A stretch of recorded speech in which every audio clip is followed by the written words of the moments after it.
আমার দোষটা কি ছিল আমার বল? তাহলে এটাই কি তোমার আমার শেষ দেখা?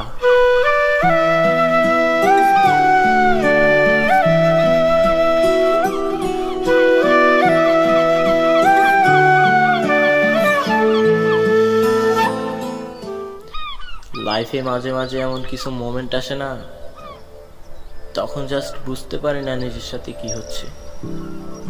মরে যাওয়ার সাহসটুকুও পাই না, আবার বেঁচে থাকার কারণও না।